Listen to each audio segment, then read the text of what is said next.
नमस्कार मित्रांनो, स्वागत आहे माझ्या ALD चॅनलवर। जिचा नवरा गेला, जिचा मुलगा गेला, जिचा जावाई तिला सोडून गेला, पण तरीही ती थांबली नाही। ती रडली पण हार मानली नाही। ती एक साधी आदिवासी महिला आज राज्यसभेची खासदार झाली। ही कथा आहे दुःखावर मात करणाऱ्या, समाजासाठी जगणाऱ्या आपल्या माईताईची। सूर्य नुकताच डोंगरामागून डोकावायला लागला होता। लहानसं आदिवासी गाव, कच्च्या मातीचं घर, आजूबाजूला हिरवी झाडं आणि शांतता।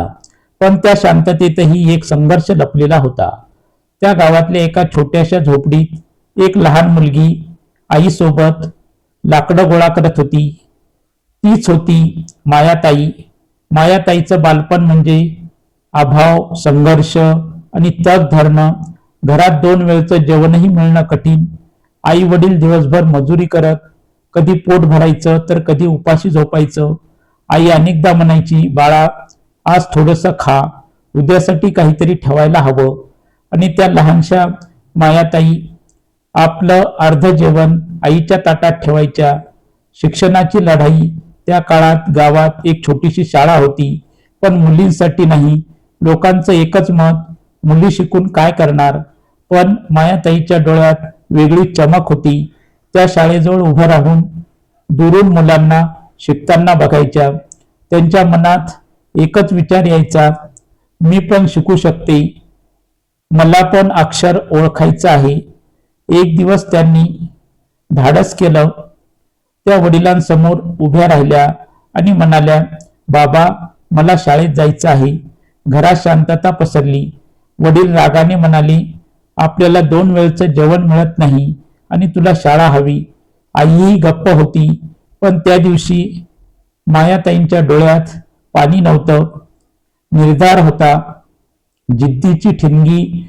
दुसऱ्या दिवशी मायाताई स्वतःहून शाळेकडे गेल्या। दाराबाहेर उभं राहून त्या शिक्षकांचं बोलणं ऐकत राहिल्या। शिक्षकांनी पाहिलं आणि विचारलं, तू कोण, येथे का उभी आहेस।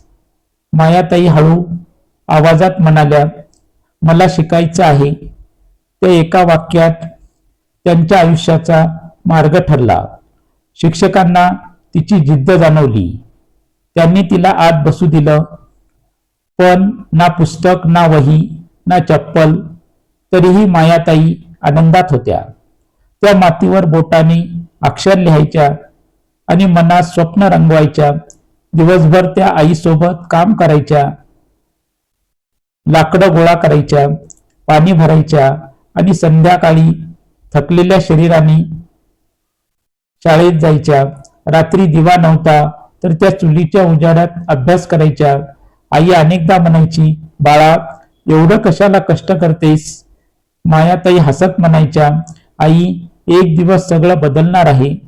मोठं स्वप्न जन्म घेतं। त्या लहान वयातच मायाताईच्या मनात एक मोठं स्वप्न जन्माला आलं होतं, मी माझ्या समाजासाठी काहीतरी करणार, मी सगळ्यांचं आयुष्य बदलणार। त्या फक्त स्वतःसाठी शिकत नव्हत्या, त्या शिकत होत्या आपल्या लोकांसाठी, आपल्या समाजासाठी। त्या छोट्या गावात, त्या छोट्या झोपडीत एक मुलगी मोठं स्वप्न पाहत होती। लोकांना वाटत होतं ही काहीच करू शकणार नाही, पण त्यांना माहित नव्हतं हीच मुलगी एक दिवस इतिहास घडवणार आहे। गावात सगळीकडे एकच चर्चा सुरू झाली होती, ती मुलगी शाळेत जाते म्हणे, काय उपयोग आहे त्याचा, घरात काम नाही का तिला। मायाताईचं नाव आता लोकांच्या चर्चेत आलं होतं, पण कौतुकासाठी नाही। एक दिवशी मायाताई शाळेतून घरी परतत होत्या। हातात काहीही नव्हतं, ना बॅग, ना पुस्तक, पण मनात ज्ञानाची भूक होती। तेवढ्यात गावातील काही लोक त्यांच्या समोर आले। एक जण हसत म्हणाला, ए मायाताई, मोठी साहेब होणार का तू। दुसरा म्हणाला, अगं मुलीचं काम घरात असतं, शाळेत नाही। त्या शब्दांनी तिचं मन दुखावलं, पण ती काहीही बोलली नाही। ती फक्त शांतपणे पुढे चालत राहिली। घरी पोहोचल्यावर वडील आधीच रागात बसले होते। आज पुन्हा शाळेत गेलीस? मायाताई शांत, उत्तर दे. काम सोडून शाळा महत्वाची आहे का? आई घाबरलेली. घरात तणावाचं वातावरण. मायाताई हळू आवाजात म्हणाल्या, बाबा, मी दोन्ही करू शकते. पण वडिलांचा राग वाढला. आपल्या जगायचं आहे, स्वप्न नाही पाहायची. त्या रात्री मायाताई झोपल्या नव्हत्या. डोळ्यात अश्रू होते. मनात प्रश्न, मी चुकीचं करते का? मला खरंच शिकायचा अधिकार नाही का? पण त्याच वेळी मनाच्या एका कोपऱ्यातून आवाज आला, जर तू थांबलीस तर सगळं संपेल. निर्धाराची नवी सुरुवात झाली. दुसऱ्या दिवशी सकाळी सूर्य उगवला आणि त्यांच्यासोबत उगवली मायाताईची नवी जिद्द. त्या स्वतः अशीच म्हणाल्या, लोक काय म्हणतात याची मला पर्वा नाही. मी माझ्या स्वप्नांसाठी लढणार. आता त्यांचं आयुष्य आणखीन कठीण झालं. दिवसभर शेतात काम, घरात मदत, लाकडं गोळा करणं आणि संध्याकाळी शाळा. थकलेलं शरीर पण हार न मानणारं मन. रात्री घरात वीज नव्हती, फक्त चुलीचा मंद प्रकाश. त्याच उजेडात मायाताई अभ्यास करत होत्या. हाताला माती, डोळ्यात थकवा, पण चेहऱ्यावर समाधान.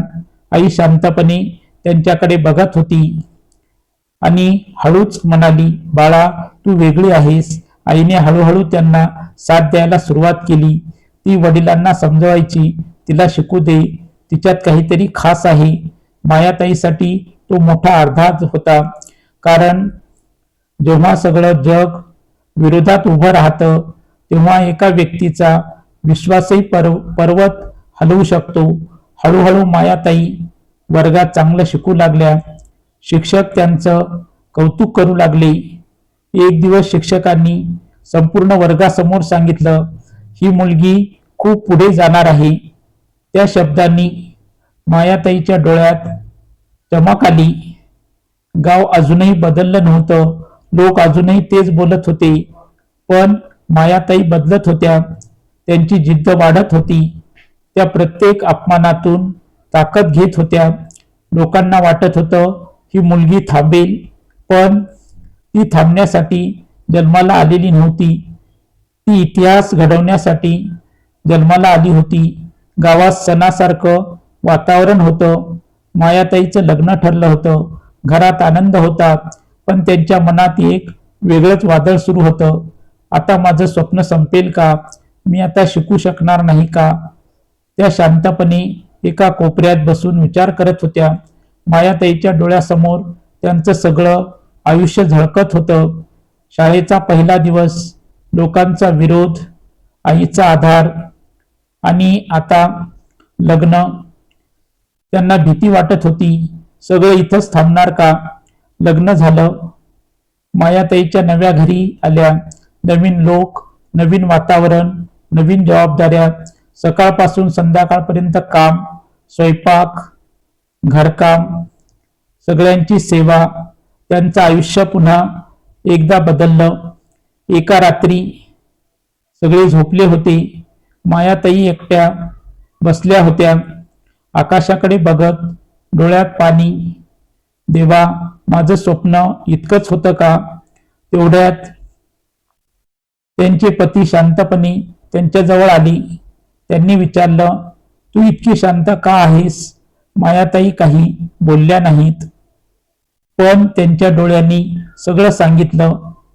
त्यांचे पती हलक्या आवाजात म्हणाले, तुझ्या मनात अजूनही काहीतरी आहे ना?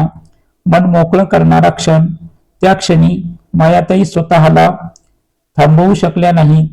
त्या रडू लागल्या. मला शिकायचं होतं, पण माझ्या समाजासाठी काहीतरी करायचं होतं. त्यांचा आवाज थरथरत होता. तो एक वाक्य ज्याने आयुष्य बदललं. त्यांचे पती काही क्षण शांत राहिले आणि मग त्यांनी तिच्या डोक्यावर हात ठेवला आणि म्हणाले, तू का थांबतेस? तू जे स्वप्न पाहिलं आहेस ते पूर्ण कर.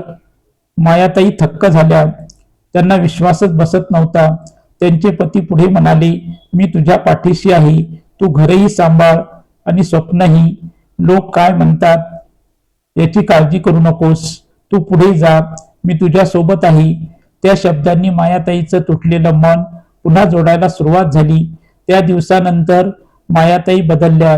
त्यांच्या डोळ्यात पुन्हा स्वप्न दिसायला लागलं. त्या दिवसभर घर सांभाळायच्या आणि वेळ मिळाला की समाजासाठी काम करायला सुरुवात केली. त्यांचे पती त्यांना प्रोत्साहन देत होते. कधी स्वतः काम करून त्यांना वेळ द्यायचे, कधी त्यांना नवीन गोष्टी शिकायला सांगायचे.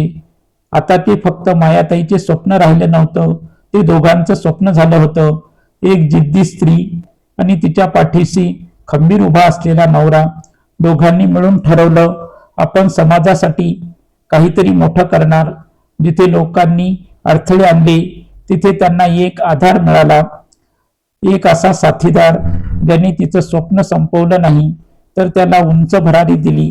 लोकांना वाटत होतं लग्न झालं म्हणजे तिचं सगळं संपलं, पण तिथूनच तिच्या आयुष्याची खरी सुरुवात झाली होती. मायाताई समाजात उतरतात, लोकांचा विश्वास जिंकतात आणि बदलांची सुरुवात करतात. मायाताई केवळ स्वप्न पाहणारी मुलगी राहत नाहीत. सकाळचा वेळ होता. मायाताई अंगणात उभ्या होत्या, हातात पाण्याची घागर, पण मनात विचारांचा पूर. त्यांच्या डोळ्यासमोर एकच चित्र फिरत होतं, त्यांच्या गावाचं दुःख. गावात अजूनही समस्या होत्या. पाणी टंचाई, मुलीचं शिक्षण बंद, महिलावर अन्याय, आजारपण, पण उपचार नाही. लोक रोज जगत होते, पण जगण्यासाठी झगडत होते. मायाताईंचं मन हेलावलं. त्या स्वतःशी म्हणाल्या, मी शिकेन, मला समजते, आता मी काहीतरी केलं पाहिजे. त्या दिवशी मायाताई घराबाहेर पडल्या. कोणताही मोठा प्लॅन नव्हता, ना पद ना अधिकार, फक्त एकच गोष्ट होती, इच्छाशक्ती. त्या घराघरात जाऊ लागल्या. त्या प्रत्येक घरात बसायच्या, लोकांच्या म्हणणे ऐकायच्या.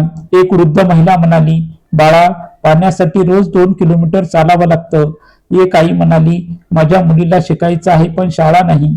त्या प्रत्येक वेदना मायाताईंच्या मनात साठत होत गेल्या. पण सगळं इतकं सोपं नव्हतं.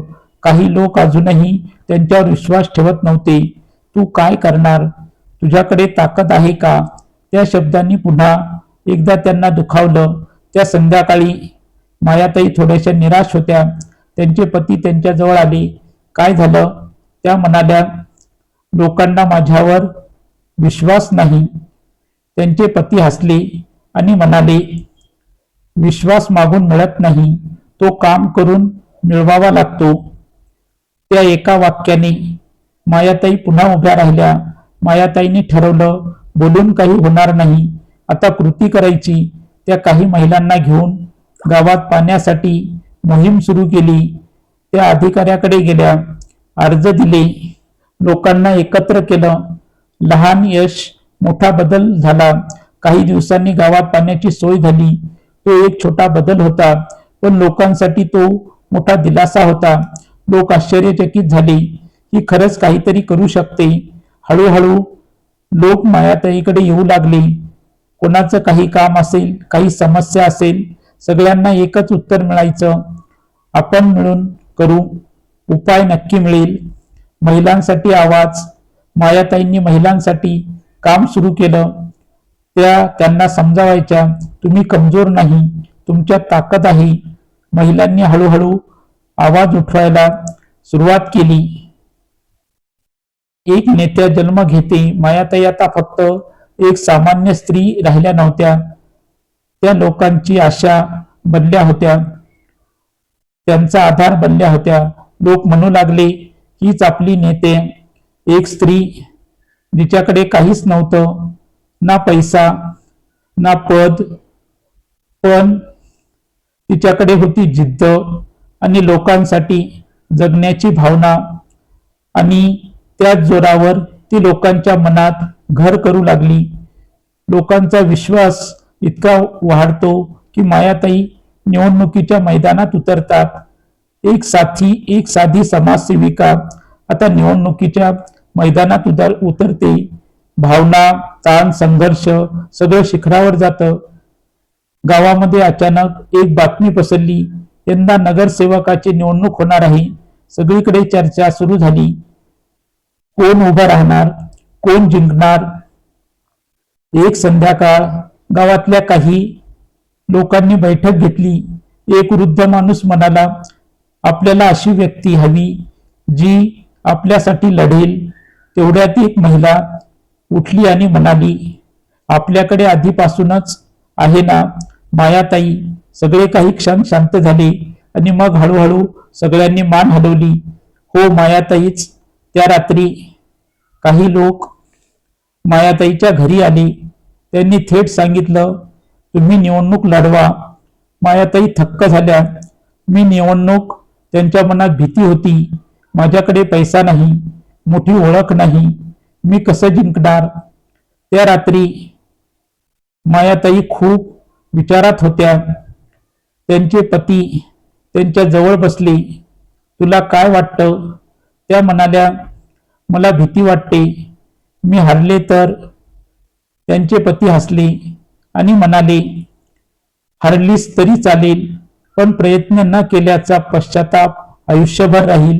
तू लोकांसाठी काम केलं आहेस, आता लोक तुझ्यासाठी उभे राहतील. मायाताईंनी डोळे बंद केले. त्यांच्या डोळ्यासमोर सगळं आलं. गावातील लोकांची दुःख, महिलांची अश्रू, मुलांची स्वप्न. आणि त्या हळूच म्हणाल्या, मी निवडणूक लढवणार. मायाताईंनी प्रचार सुरू केला. ना मोठे बॅनर, ना पैशाचा वापर, फक्त एकच गोष्ट. त्या घराघरात जाऊ लागल्या, मी तुमच्यासाठी काम करणार आहे. त्यांचा विश्वास द्या. पण विरोधक शांत बसले नव्हते. तिला काय कळतं? ही जिंकू शकत नाही, ही फक्त महिला आहे.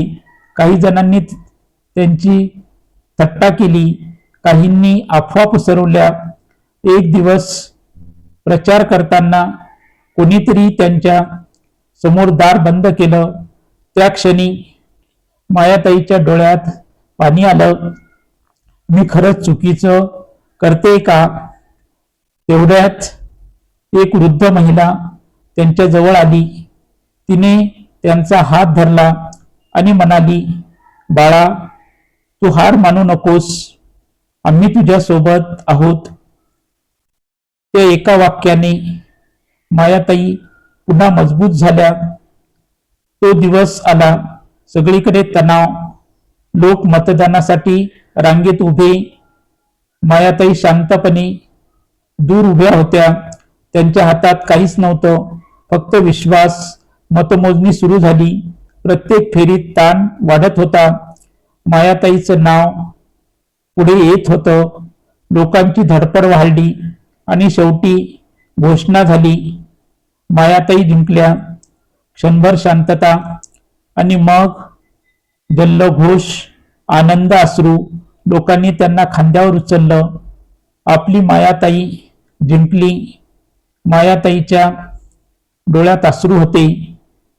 त्या त्यांच्या पतीकडे पाहत होत्या. त्यांनी हसत मान हलवली. मी सांगितलं होतं ना, तू जिंकशील. एक साधी आदिवासी महिला, तिच्याकडे काहीच नव्हतं. ती आता लोकांची निवडून आलेली प्रतिनिधी बनली होती. हा फक्त विजय नव्हता, हा विश्वासाचा विजय होता. हा जिद्दीचा विजय होता. मायाताईचा विजय झाला होता. पण त्यांच्यासाठी तो शेवट नव्हता. तो फक्त सुरुवात होती. नगरसेवक म्हणून पहिल्यांदा कार्यालयात जाताना त्यांच्या मनात एकच विचार होता, लोकांनी माझ्यावर विश्वास ठेवला आहे, आता तो मी कधीही तुटू देणार नाही. त्या खुर्चीवर बसल्या, पण त्यांना ती सत्ता वाटली नाही, ती जबाबदारी वाटली. इतरांसारखं त्या ऑफिसमध्ये बसून आदेश देत नव्हत्या. त्या थेट लोकांमध्ये जात होत्या. गल्ली गल्ली फिरायच्या, लोकांचं ऐकायच्या, समस्या समजून घ्यायच्या. लोक म्हणायचे, अशी नगरसेवक आम्ही कधी पाहिली नाही. मायाताईंनी एकामागून एक काम सुरू केली. रस्त्याची दुरुस्ती, पाण्याची व्यवस्था, शाळांची सुधारणा, महिलांसाठी योजना. त्यांच्यासाठी प्रत्येक काम महत्वाचं होतं, कारण त्यांना माहीत होतं प्रत्येक छोटं काम कोणाचं तरी आयुष्य बदलू शकतं. मायाताई फक्त नेत्या नव्हत्या, त्या लोकांची माय बनल्या होत्या. कोणाचं दुःख असेल, कोणाची अडचण असेल, पहिलं नाव घेतलं जायचं मायाताई. विरोधकांची चाचणी, पण यश वाढत गेलं तसं विरोधही वाढला. काही लोक म्हणू लागले, ती फक्त दाखवण्यासाठी काम करते, पुढच्या निवडणुकीत हारणार. दुसरी निवडणूक खरी कसोटी. पुन्हा निवडणूक झाली. यावेळी सगळ्यांचं लक्ष मायाताईवर होतं. पहिल्यांदा जिंकणं वेगळं, पण पुन्हा जिंकणं कठीण. मतदान झालं, निकाल लागला. लोकांचा विश्वास अजून मजबूत झाला. असं एकदा नाही, दोनदा, तीनदा, चारदा आणि मग पाचव्यांदा देखील मायाताई विजयी झाल्या. आता मायाताई फक्त एक नगरसेवक नव्हत्या, त्या एक विश्वास बनल्या होत्या, एक प्रेरणा बनल्या होत्या. लोक अभिमानाने म्हणू लागले, ही आमची मायाताई आहे. एक संध्याकाळी मायाताई घरी बसल्या होत्या. त्यांचे पती त्यांच्याकडे बघत होते आणि हसत म्हणाले, मला माहीत होतं तू खूप पुढे जाणार आहेस. मायाताई शांतपणे म्हणाल्या, हे सगळं तुमच्यामुळे शक्य झालं. 5 वेळा जिंकूनही मायाताई बदलल्या नाहीत. त्याच साध्या, त्याच नम्र. त्यांच्यासाठी सत्ता म्हणजे एक स्त्री जिने शून्यातून सुरुवात केली, ती आता लोकांच्या मनात राज्य करत होती. 5 वेळा जिंकणं हा फक्त आकडा नव्हता, तो विश्वासाचा पुरावा होता, तो प्रेमाचा सन्मान होता. शहरात एक मोठी बातमी पसरली होती, यंदा महापौर निवड होणार आहे. सगळीकडे चर्चा सुरू झाली. मोठे नेते, अनुभवी लोक सगळे या पदासाठी इच्छुक होते. पण लोकांच्या मनात एकच नाव उमटत होतं, मायाताई. एक साधी आदिवासी महिला, पण 5 वेळा नगरसेवक म्हणून काम करून त्यांनी लोकांच्या हृदयात जागा बनवली होती. समाजाचा पाठिंबा. एक दिवस शहरातील काही प्रमुख लोक मायाताईकडे आले, आम्हाला तुम्हाला महापौर म्हणून पाहायचं आहे. मायाताई थोड्या आश्चर्यचकित झाल्या. मी महापौर? त्या रात्री मायाताई शांत बसल्या होत्या. त्यांच्या मनात विचाराचा गोंधळ होता. ते हे खूप मोठं पद आहे, मी करू शकेन का? त्यांचे पती त्यांच्या जवळ आले. तुला आठवतंय तेव्हा तू पहिल्यांदा निवडणूक लढवली होतीस? मायाताई हलका हसल्या. तेव्हाही तुला भीती वाटत होती, पण तू जिंकलीस. आता ही संधी आहे, फक्त तुझ्यासाठी नाही, तुझ्या संपूर्ण समाजासाठी. मायाताईंनी डोळे बंद केले. त्यांच्या मनात त्यांच्या समाजाचे चेहरे आले. संघर्ष करणाऱ्या महिला, शिक्षणासाठी झगडणारी मुलं, आणि त्या ठामपणे म्हणाल्या, मी तयार आहे. महापौर निवडीचा दिवस आला. सभागृह भरलेलं होतं. सगळ्यांच्या नजरा एकाच व्यक्तीकडे होत्या, मायाताई. त्यांच्या चेहऱ्यावर शांतता होती, पण मनात भावना उसळत होत्या. घोषणा झाली. क्षणभर सगळं थांबल्यासारखं वाटलं, आणि मग मायाताई निवडून आल्या आहेत, महापौर झाल्या. इतिहास घडला. त्या क्षणी फक्त एक व्यक्ती जिंकली नव्हती, संपूर्ण आदिवासी समाज जिंकला होता. लोकांच्या डोळ्यात आनंद अश्रू होते. आपल्या समाजातील महिला महापौर झाली. मायाताईच्या डोळ्यात अश्रू आले. त्या मंचावर उभ्या होत्या. त्यांनी त्यांच्या पतीकडे पाहिलं. त्यांच्या डोळ्यात अभिमान होता. तू केलंस. मायाताईचं भाषण.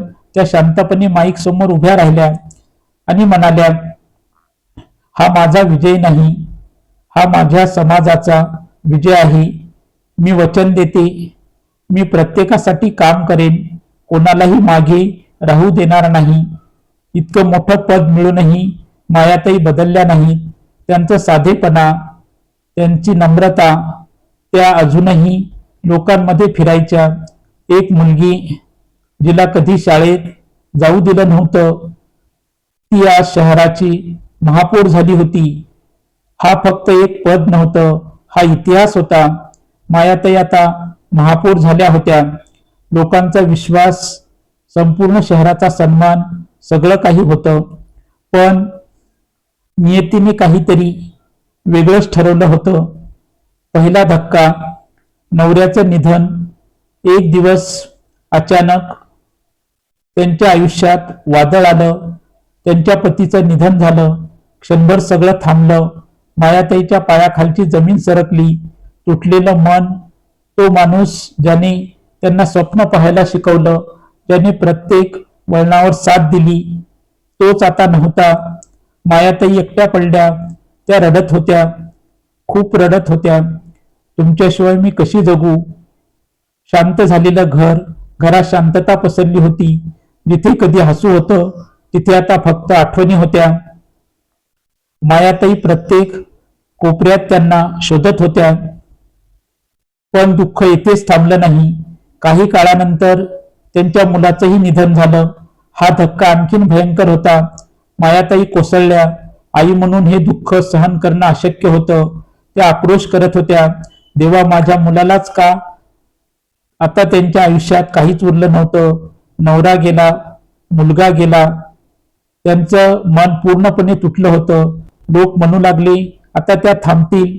आणि नियतीने आणखीन एक वार केला. त्यांच्या जावयाचंही निधन झालं. शब्दही हरवले.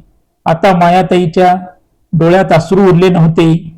इतकं दुःख की रडायलाही ताकद उरली नव्हती. त्या शांत झाल्या, पूर्णपणे शांत. त्या एका कोपऱ्यात बसून राहायच्या.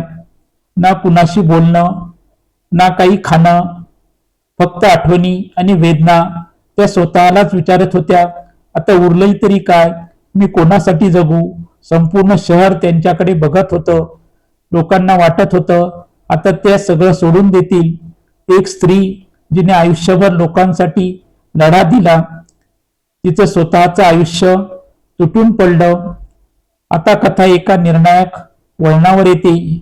जिथे अंधारातून प्रकाश जन्म घेतो, तिथे एक तुटलेली स्त्री पुन्हा स्वतःला घडवते. चला पाहूया. घरात अजूनही शांतता होती. भिंतीवर आठवणी होत्या आणि त्या आठवणीमध्ये हरवलेली मायाताई त्या एका कोपऱ्यात बसल्या होत्या. डोळे रिकामे, मन थकलेलं. दिवस जात होते, पण त्यांच्या आयुष्यात काही बदलत नव्हतं. ना कुणाशी बोलणं, ना बाहेर जाणं. लोक येऊन भेटायचे, पण त्या फक्त शांत बसून राहायच्या. एका रात्री मायाताईला झोप येत नव्हती. त्या आकाशाकडे बघत होत्या.